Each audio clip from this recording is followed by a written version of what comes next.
Let's talk about Now Voyager, the 1942 classic film starring Bette Davis and Paul Henreid, and how this older film connects with contemporary conversations about autonomy and self-determination. Autonomy, and the idea of owning one's life, propels Now Voyager. In this film, a privileged and wealthy Boston Brahmin widow raises her daughter, Charlotte Vale, played by Davis, to not marry, to not live outside her household, but to take care of her mother for the remainder of her mother's life. What we see in the film may hit too uncomfortably close. A mother who coerces Vale, uses emotional manipulation and abuse. Psychiatrist Dr. Jaquith, played by Casablanca's Claude Rains, spots all of these signs and helps her come to his, quote, sanitarium.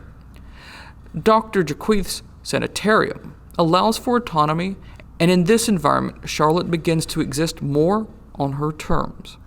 This positive depiction of a place often depicted negatively in other films comes from author Olive Higgins Prouty, who wrote the source novel.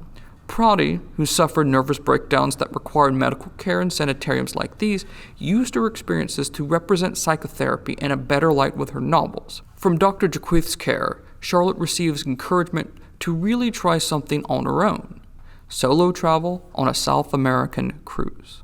On this cruise, she meets Jerry Duveau Durance, played by Paul Henreid. An unhappily married man with a daughter, Charlotte and Jerry fall in love.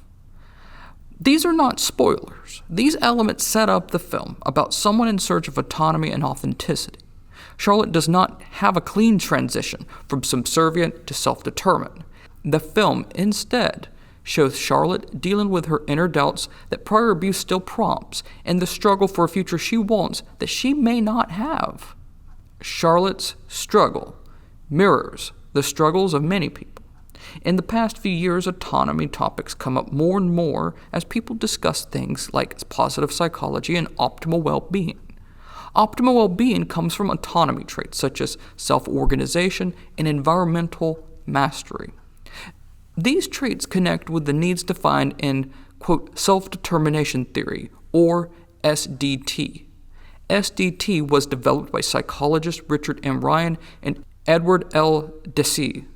In researching how people feel motivated to learn and develop, Ryan and Deci argue that conditions supporting the individual's experience of autonomy, competence, and relatedness foster the most volitional and high-quality forms of motivation and engagement for activities. Charlotte, and Now Voyager, acts in a process that ebbs and flows with these conditions. With Dr. Jaquith, she takes steps towards autonomy but remains shy in relating with others until she meets Jerry and builds competence that helps her finally break away and own herself. Charlotte's struggles connect to the conversations people currently have about a feeling that society does not offer opportunities for ownership, whether lives that feel under constant scrutiny from online, quote, sharenting when younger, or a sense that social agency only comes through posting on public platforms. Feeling bereft of agency and autonomy helps explain why Gen Z folks value workplaces that offer autonomy.